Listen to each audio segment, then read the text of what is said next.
Welcome to the Astrology for Liberation podcast.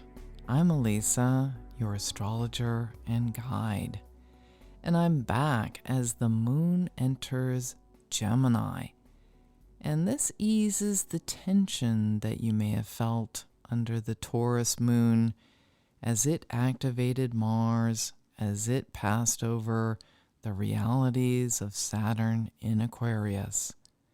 And I described more about that in the recent episode.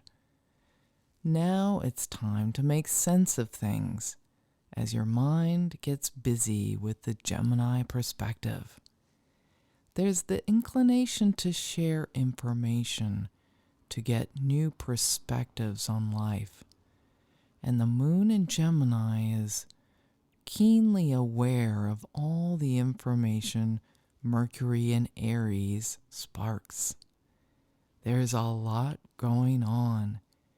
It will take time to fully move beyond the heaviness of this time, but your awareness and intuitive insights with others will increase as Venus enters Pisces early Tuesday. Venus is exalted in Pisces, meaning Venus, the planet of love, prosperity, fertility, partnerships, and self-esteem, is functioning at her highest vibration through May 2nd. The extraordinary compassionate heart of Venus in Pisces emphasizes the Jupiter-Neptune conjunction that's going to perfect in just a week on April 12th. There's ample opportunity to imagine more, and that can be a beautiful thing or an exaggerated, uncomfortable experience. Too much water can flood and overwhelm. Your mind will help you think things through rationally with Moon in Gemini, helping you consider new solutions and keeping a lighter perspective about all things. There's never a dull moment in these times. If you can see it, there's something extraordinary in the ordinary. And especially so if this is your intention to find the liberating potential of every action. This is Aries season, and the moon is waxing and gaining light. This is the time to begin. With the moon in chatty Gemini, I want to share 3 themes that have been repeatedly arising in my sessions with clients. The first may seem pretty ordinary. I hear how exhausting Instagram is and how everyone benefits from taking a break.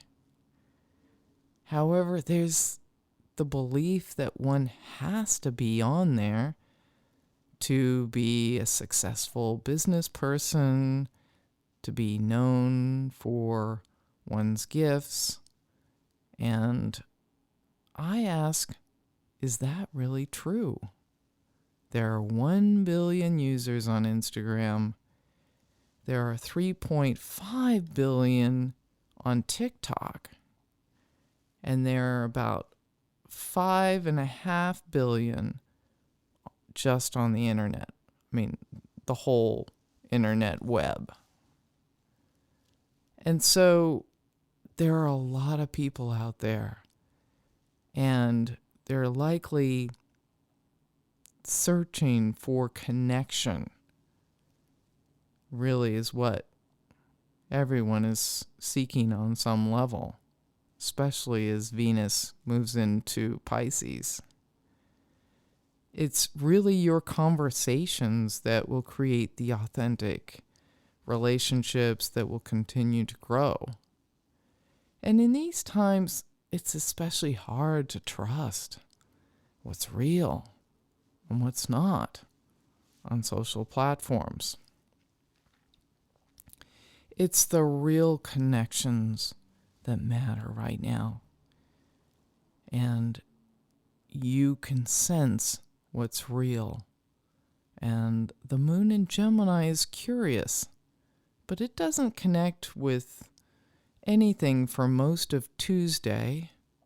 But by early Wednesday, the moon in Gemini wants to talk about everything as it connects with the solutions with Chiron, the identity of the sun, the truth of Mercury, the criticism of Saturn, and the hopes of Jupiter. You may want to let it all go, as everything may seem to blend and become a blur by the end of the day when the moon squares Neptune and then goes void of course with a final trine with Mars in Aquarius. The moon is still in Gemini when its ruler Mercury in Aries will sextile Saturn in Aquarius on Thursday, just before the moon enters Cancer. There are a lot of ideas to put into form. Saturn helps you get to work on all that's important to you. And back to the themes. The most amazing thing I've heard repeatedly from clients in different parts of the world is the subject of the Wim Hof breath work. I only recently heard about Wim Hof after researching the origin of a breathwork exercise that was led by, I'm probably going to butcher his name, Miguel Bachhausen. He's an Aussie man that I found on the Free Trail app, and I just love his meditation, and I listen to it over and over. And I just feel inclined to share this because it keeps coming up, and it's really had a positive effect on my health.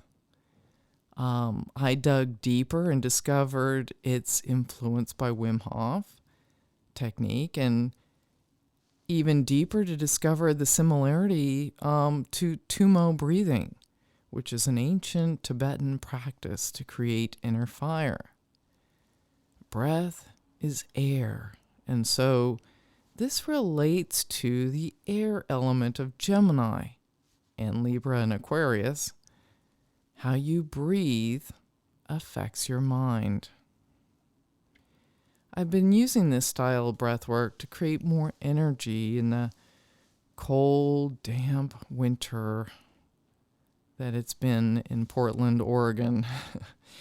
But without prompting, it's been coming up in conversations with people around the world. You are energy. This is what Aries represents.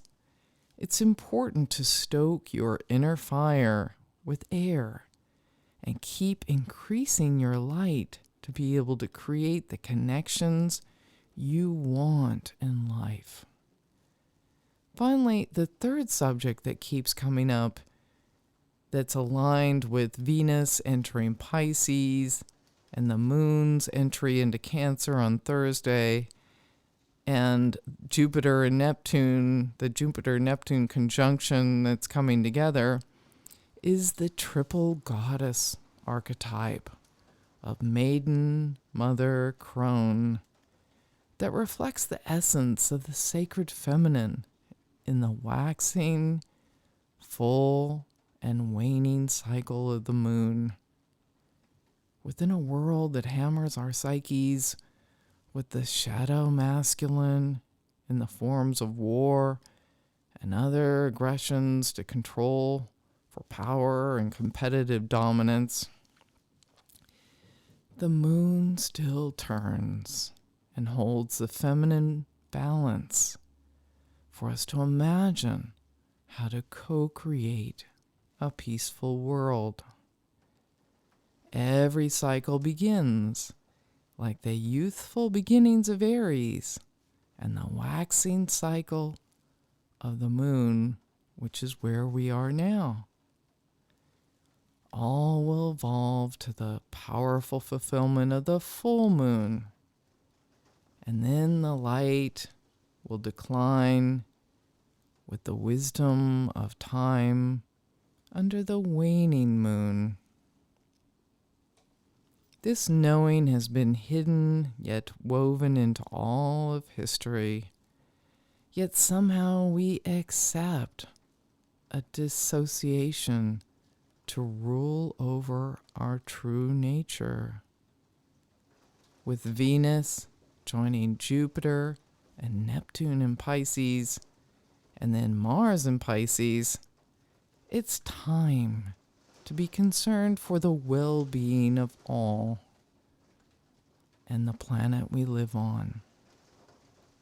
I'll be back with more cosmic love as the moon enters Cancer on Thursday. Thank you so much for listening.